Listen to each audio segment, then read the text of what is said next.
Okay, time for another video, this time on the Cycliq, spelled C-Y-C-L-I-Q. I'll put the link down below. It's the dash cam, especially made for bicycles.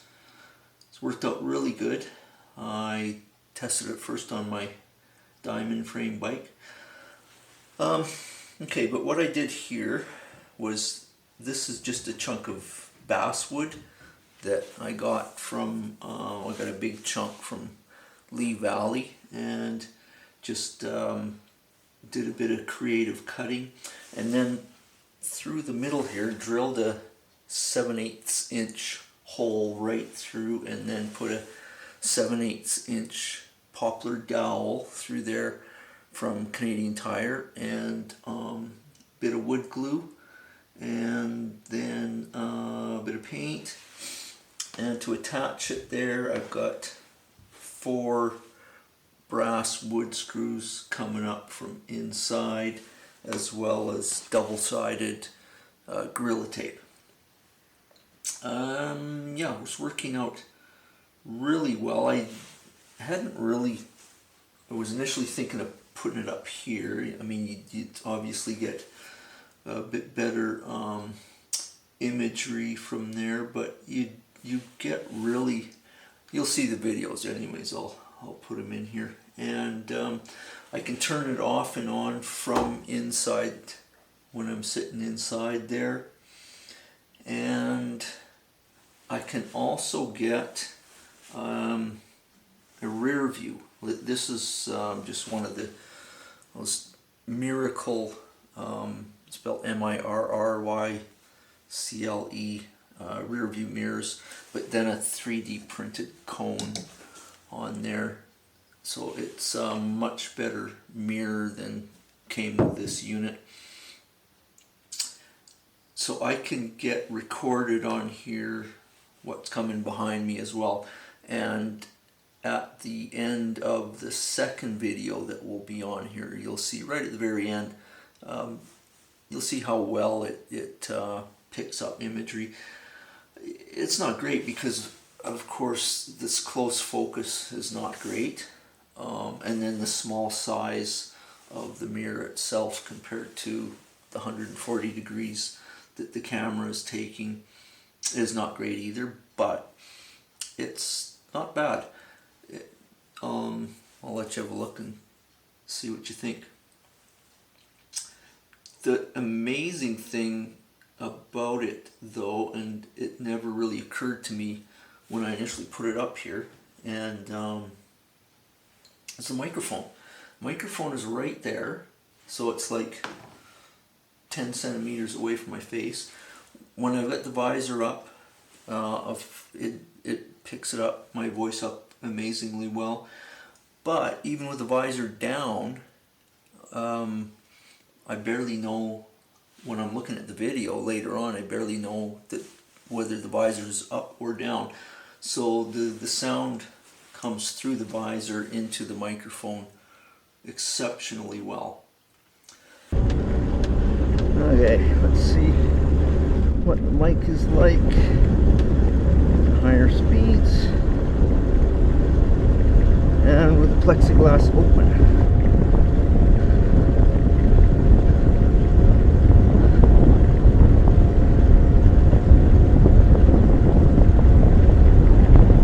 Check, check, check. At 30 clicks an hour.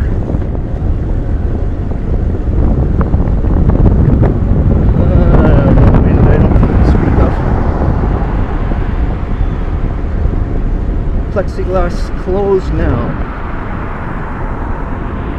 Hear anything?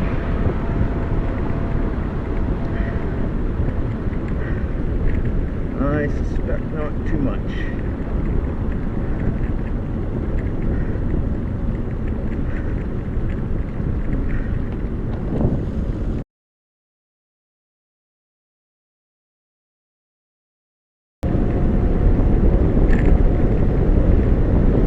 Plexiglass is closed.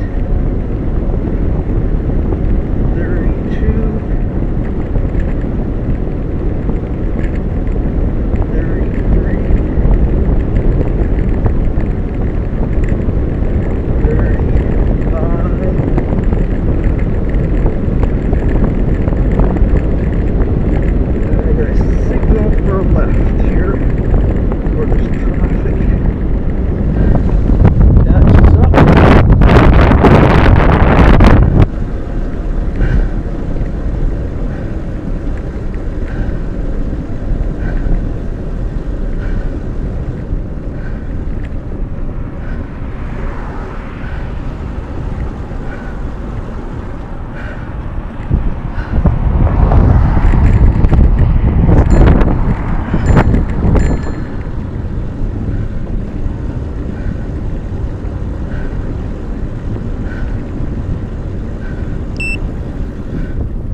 Okay, now on to the boring shit. So,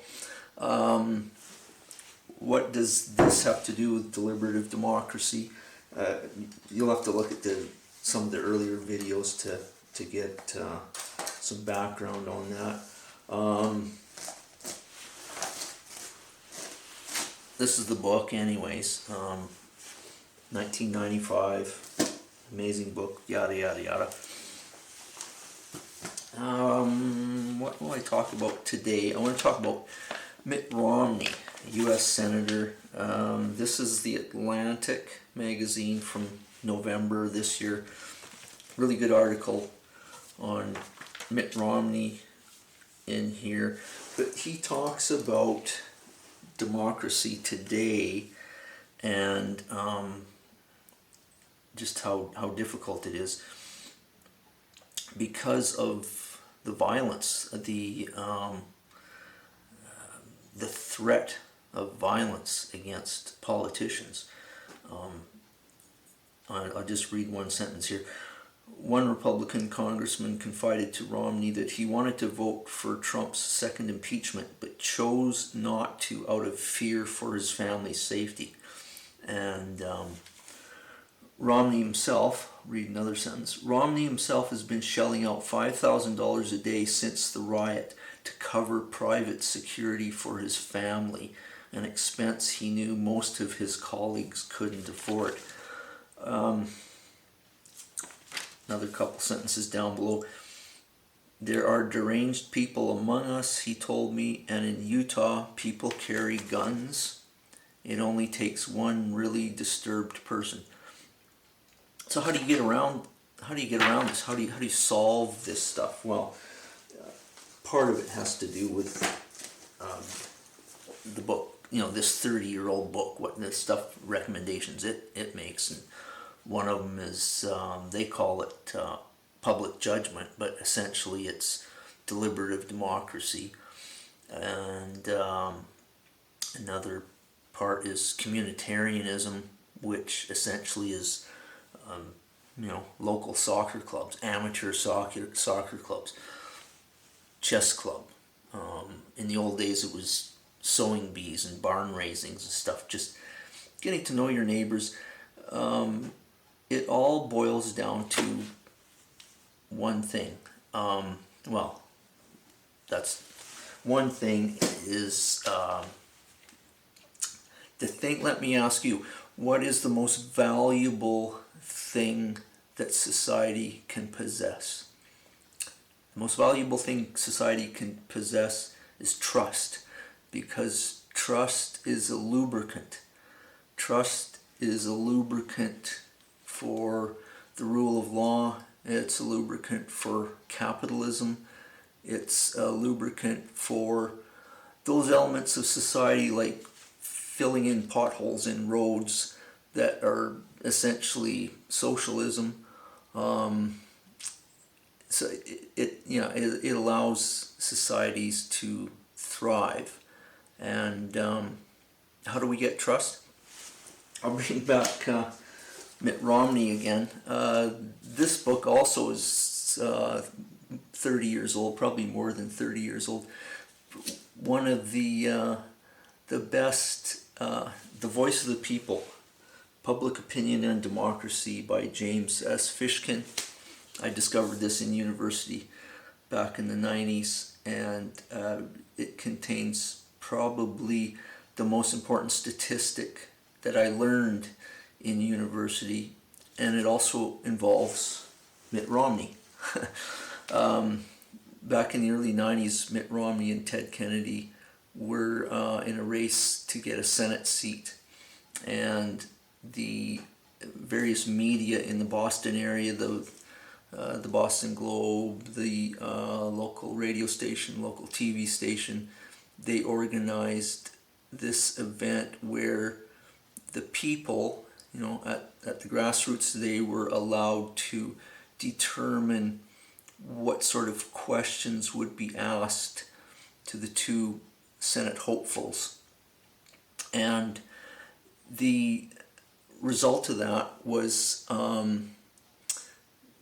the viewing audience for that event was bigger than either the Super Bowl or the O.J. Simpson car chase.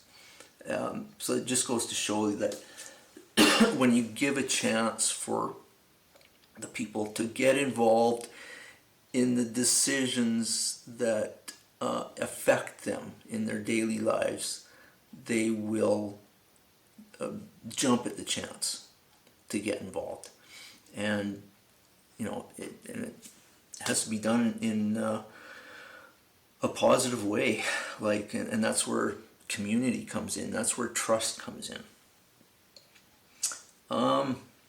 Anyways, I think I've covered enough for another video. Thanks for listening.